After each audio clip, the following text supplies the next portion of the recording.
প্রবাসে যারা আছেন, যারা ব্যাচেলর জীবন যাপন করছেন, যারা পরিবার যাদের সঙ্গে নাই এবং বিবাহিত, তারা তাদের যৌন চাহিদা চরিতার্থ করবার জন্য, যেহেতু এখানে উপায় নাই, তাদের স্ত্রী সঙ্গে নাই, তাদের জন্য কি হস্তমৈথুন করা জায়েজ আছে নাকি না জায়েজ?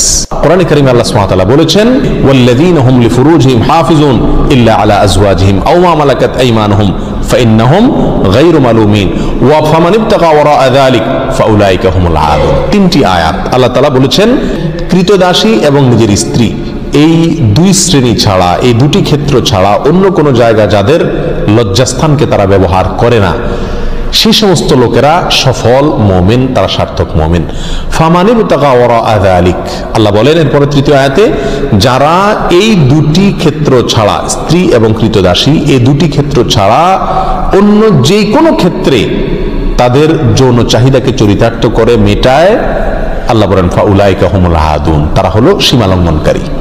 তাহলে এই আয়াতের আলোকে পরিষ্কারভাবে একজন মুমিনের জন্য হস্তমৈথুন করার কোনো অধিকার, কোনো সুযোগ, কোনো অনুমতি ইসলামী শরীয়তে নাই। এটা হারাম এবং কবিরা গুনাহসমূহের মধ্যে থেকে একটি। যারা প্রবাসে আছেন, এমন কোন দেশে যদি থাকেন যেই দেশে তিনি তার যৌন চাহিদা না মেটালে নিশ্চিতভাবে গুনাহে লিপ্ত হয়ে যাবেন, জেনায় লিপ্ত হবেন, কারণ সেখানে জেনার অবাধ সুযোগ রয়েছে, এরকম যদি পরিস্থিতি হয়, তাহলে নিজেকে রক্ষা করবার জন্য, অর্থাৎ বড় অপরাধ থেকে অপেক্ষাকৃত কম বড় অপরাধ যেটা, সেটাই তিনি লিপ্ত হতে পারেন, অর্থাৎ হস্তমৈথুন করতে পারেন। এটা কোনো ওলামা ইকরামের মত। অবশ্য অন্যান্য ওলামা ইকরাম বলেছেন সর্বাবস্থায় হস্তমৈথুন করা কি হারাম।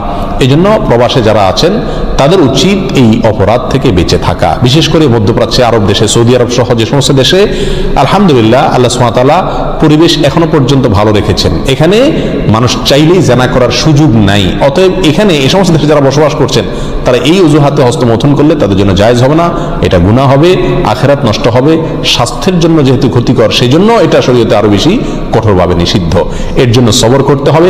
নবী আলাইহিস সালাম বলেছেন, মান ইসতাতাআ মিনকুমুল বাআতা ফালিয়াতাযাওয়াজ, কার যদি সাধ্য থাকে সে নিজের চরিত্রকে হেফাজত করার জন্য বিয়ে শাদী করে।